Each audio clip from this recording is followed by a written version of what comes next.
Folks, sometimes we have to do things the old-fashioned way.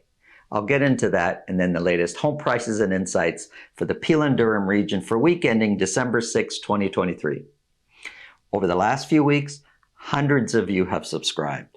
Thank you for that. I know it's a simple thing just to hit the subscribe button, but it means a lot to us. If you enjoy this content and you've not yet subscribed, consider subscribing, and while you're at it, hit the bell button. That way you're reminded when these videos come up.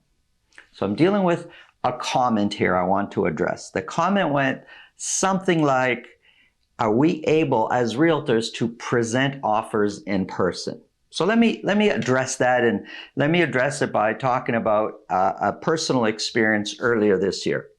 I received a call from a couple of buyers, and they said that they wanted my help, my opinion and my help on buying a property. And through talking, I found out that they had already approached the listing agent and they discussed price, and they wanted the listing agent to put an offer on their behalf. And the attitude of the listing agent was that it basically had to be at list price, the offer. And my clients, well, they became my clients later, but those buyers, their attitude was, no, we don't want to give the list price. Can you please put the offer in? But the listing agent kept insisting, no, list price, list price, list price. The seller won't budge from the list price. Well, these buyer clients ended up calling me. We booked a showing for the property, and then we did our own research. I did my research on values in the neighborhood, on what makes sense price-wise at the current time in that current neighborhood with the current sales going on in that area and obviously the current market conditions that we were in. And I shared that research with my buyer clients, and it kind of made sense that the property really should sell around $40,000-$45,000 lower than what they were listed at. Actually, let me say it should sell probably, it was more like $30,000 to $45,000. I mean, it's not an exact science, but somewhere there is probably what made sense. But yet the seller was $30,000 to $40,000 to $45,000 higher. So in speaking with my buyer clients, we decided we'd put in an offer at the price that makes sense to my clients. Before we put the offer in though, I spoke with the listing agent and trying to get their attitude on price and where they came up with their price, and speaking about the seller's expectation. The listing agent told me the same thing he had told who are now my clients. List price, the seller's not budging. I said, okay, thank you. So I spoke with my buyer clients and said, look, let's put the offer together, what makes sense for you. However, for this to really have a shot at working out somehow, I need to get through to the agent and to the seller why their price is off. Their expectations are too high. So I want to be able to present the offer in person. Now, they're probably going to deny it. The agent's attitude, most cases these days, it's just email in your offer and then the listing agent and the sellers will deal with it. So I said, I want to present the offer in person. At the same time, I'm going to share the research from our point of view. But I need to be able to say, if we cannot do it in person, then we're not submitting the offer. I need Mr. and Mrs. Buyer, your permission to retract the offer if they will not allow us to present in person. That's where the power is. And they agreed. So I called the listing agent and says, look, I have an offer for you, but I'd like to present it in person. And he said, no, just email it. I said, look, I have to present it in person. Those are the instructions I got from my buyers. And he said, well, let me ask. He called me back a couple hours later and say, okay, you could present it tonight. So there I am. I'm sitting now with the listing agent and the seller at the kitchen table. And I was clear that I was presenting this offer. Here's the research, and it's in no way meant to offend the seller. I was clear that I wasn't trying to offend anybody. Everybody's entitled to their point of view. this is my client's point of view based on this research. And I went through it and I said, all this is for you. Here's the offer. And our offer was $45,000 below the list price. They thanked me for my time. I left. 2 hours later, we received a counter offer that was $20,000 below list price. At first, adamant they were going to be, that's it, they're not budging. So now we got them $20,000 lower. Well, we increased our offer. We were at first $45,000 below. So now we increased it just by $5,000 and said, this is the most we're willing to do. And our offer got accepted later that night. So sometimes presenting in person, doing things what we call old school, because you don't meet anybody face to face these days anymore. You don't get the same chance like we used to. We used to present everything in person. I remember when there were multiple offers on a property, I'd be driving up to the property with my clients, sitting in a car. There'd be 4, 5, 10 other cars lined up. You used to be able to see the other buyers one at a time, the other agents going into the house because it was their turn to present an offer. All that has changed. There's no more personal contact. There's no more, look, the health crisis, modern technology has changed so many things, sometimes for the better, sometimes not so much. That personal contact can sometimes make the difference. And as realtors, we need to be flexible. We need to be open-minded. We need to be doing things, strategizing in ways that'll help our client, whether it's really old system of doing things or whether it's new technology, new strategies. We have to be flexible. We have to adapt. It's not a one situation fits all. I was able to help these buyers because we presented in person. So to answer that person who commented and said, is it allowed? Yes, it's allowed. It's never not been allowed, but we've veered away from that because sending in an offer email is so easy and simple and no hassles for nobody. Presenting in person takes a little bit more. It takes definitely more skill, more personal skill, more salesmanship. The seller and buyer seller and their agent got to get together and have a time, and you show up, and it's a bit more involved, but sometimes it could make the difference. If you think this video can help somebody you know, pass it along. If you get value from what we're talking about, subscribe. And if you want to speak with me about your real estate situation, it's really simple.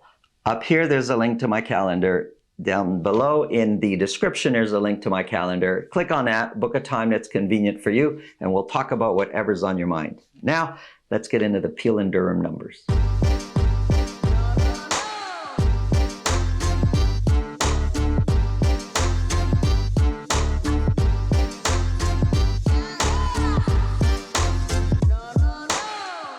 Many sellers right now are terrified.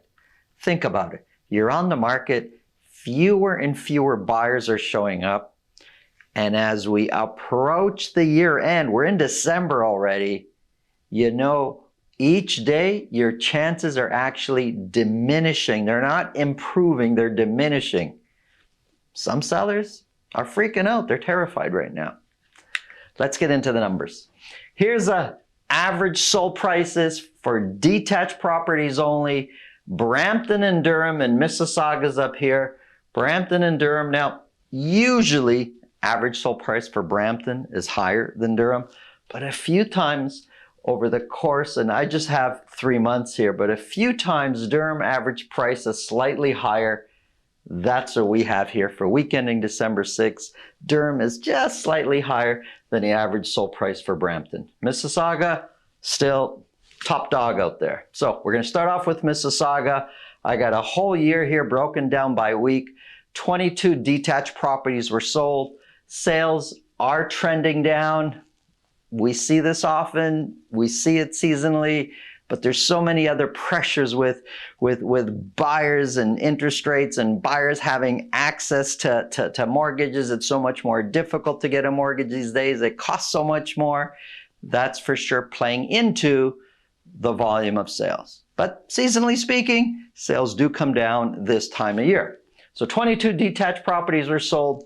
One of those was at $2 million or more. Average sold price down from the previous week to $1,390,000. Now, if you look at a weekly basis, you're going to see it go up a couple weeks and down a couple weeks, up, down, flat.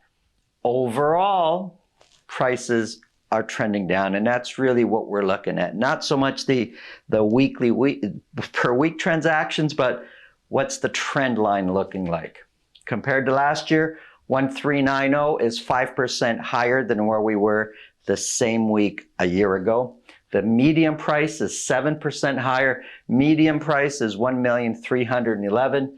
The dotted line, that's a 4-week moving average, and you could see it trending down over the span of 2.5 months or so.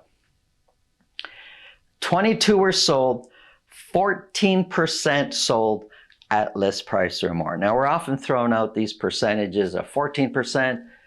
It might have, wow, that's better than I thought, 14%. Well, 14% really is just 3 properties sold at list price or more. And if you're wondering, in this economy, in this market, are people still paying list price or more?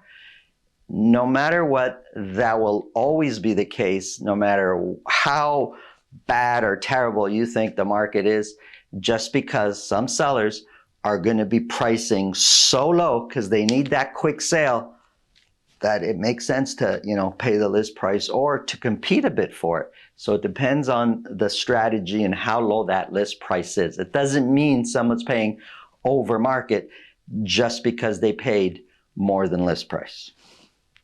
So 3 of those sold at list price or more. Compared to last year to date, January 1st to December 6th, compared to last year, we have 12% fewer sales this year. Compared to the year before, we have 45% fewer sales this year versus 2021. And 2021 was the banner year, the record-breaking year for volume. Listings trending down. Lots of sellers are choosing to come off the market. And if you're a new seller, there's lots choosing not to come on the market at this time and wait for the new year. Listings are coming down. Active listings are diminishing, and months of inventory, no surprise, is increasing. We're now sitting at 5 months of inventory for Mississauga. Average days on the market is 34, one of the highest days we've seen in a long, long time. So 34 is the average days on market. Here's Brampton. 38 detached properties were sold. Now, in most areas, sales are trending down. I would say not so much in Brampton. 38, and I draw a line across. There's a few weeks below 38, some weeks at 38 or above. So it's not really coming down. It's not like sales are high to begin with, but they're kind of steady right now. So 38 detached properties were sold. 2 of those were at, excuse me, 2 of those were at $2 million or more. Average sold price came down from the previous week. It's quite low to $1,125,000. Now, when I say it's quite low, in relation to where it's been before, it's by no means me saying that's what houses are worth in Brampton or not. Look, whatever buyers are paying, that's what houses are worth. But compared to where we've been before, $1,125,000 is low. 1,125 is 1% higher than where we were for the same week a year ago. The median price is 9% higher than where we were this time a year ago. 38 were sold, 21% sold at list price or more, which is 8. 8 out of the 38 sold at list price or more. Year to date, we have 17% fewer sales this year versus last year. Excuse me. Versus the previous year, we have 56% fewer sales. That's a huge drop in volume versus 2021. Listings trending down. Active listings, trending down. Months of inventory, trending down over the last few weeks. I know it's hard to understand, but we're still sitting at 3.6 months of inventory. Durham here. We have Pickering, Ajax, and Whitby as my Durham sample. 34 detached properties were sold. Similar to Brampton, sales are not really coming down. You don't see that trend. We're sitting at 34, and if you kind of look back, yeah, it's kind of normal 34 since August at some point. Average sold price did go up versus the previous week, now sitting at $1,148,000. Overall, it's been trending down. Compared to last year, 1148, when you round the percentages, there's really no percentage change versus this year, last year for the same week. It is slightly lower, but there's rounded at 0% change. The median price is 3% higher than what it was this time a year ago. And sales, the 34 that sold, almost a third, 32% sold at list price or more. 32% is 11. 11 out of the 34 sold at list price or more. Versus last year, year to date, we have 13% fewer sales this year versus 2021, 41% fewer sales. Listings, like most areas, trending down. Active listings, trending down. Months of inventory, 2.4. Over the last few weeks, it's a little bit lower, 2.4. If we go back to October, well, it's to September. 2.4 it's kind of average as to what it's been over the last 3 months. And that's why you can kind of see average sold price. Are they coming down? I think they're coming down slightly, but it's really difficult to see the change in average sold price. Here's condos. This is for all of Peel region. Kind of looks like sales are going up for condos. 30 condos were sold. None of those were at $1 million or more, but average sold price, way down. $583,000 is the average sold price. Compared to last year, it's 3% lower than what the average price was this week a year ago. The median price is 1% lower than what it was a year ago. Of the 30 that sold, 23%, which is 7 out of those 30 sold at list price or more. Year-to-date sales, we have 17% fewer sales versus 2021, 49% fewer sales of condos across Peel region. Listings, no surprise, coming down. Active listings coming down. Months of inventory did come down, but it's still sitting at 4.9 months of inventory. Average days on market is 31. Lots of deals, it looks like, or compared to where prices were before, lots of opportunities when it comes to condos across Peel region. Here's a summary of months of inventory. Ajax, Pickering, and Whitby, it's still, compared to the rest of the GTA, it's quite low months of inventory, sitting at 2.4. Now, we say between 3 months and 5 months is a balanced market, and that's what you're going to experience in most neighborhoods, in most buying or selling situations. But there's going to be other areas where it's going to be more of a buyer's market. Thanks for watching. Have an awesome day.